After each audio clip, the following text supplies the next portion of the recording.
ولما وصلنا خوتي إلى الحدود الليبية التونسية وبالضبط إلى منطقة بنكردان دخلنا إلى هذا المطعم خوتي يقدم مجموعة متنوعة من الساندويتشات البنينة خوتي. كما تعرفوا المطعم التونسي معروف بالبنة تاعو.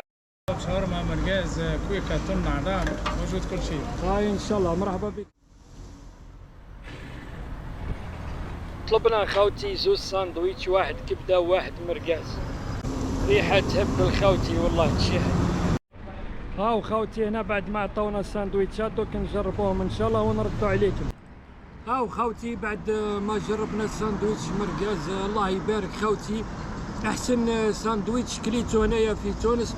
والمطبخ التونسي خوتي معروف بالاكل البنين تاعو. مرحبا بكم في تونس. الحار يا اخويا موجود عندنا الحار. وكان السعر في متناول الجميع 15 دينار تونسية فقط خوتي. هاي تحية الجزائر وتحية تونس ومرحبا بكم هنايا في المطعم يتهلا فيكم.